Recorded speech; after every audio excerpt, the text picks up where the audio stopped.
Müsəlman dünyası müqəddəs Ramazan ayını yaşayır. Ramazan ayında müsəlmanlar uzun saatlarla aç susuz qalaraq dinin önəmli şərtlərindən birini yerinə yetirirlər.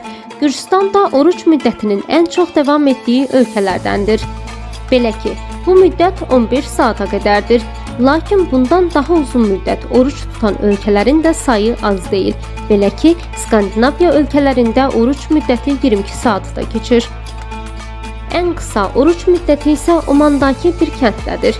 Həmin kənddə oruç müddəti cəmi 3 saat 30 dəqiqədir.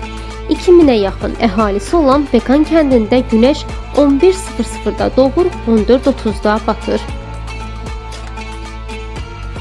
Müsəlmanların ən qısa oruç tutduqları yerlərdən biri də Argentinadadır. Uşaya şəhərində orucun müddəti 9 saat 7 dəqiqədir.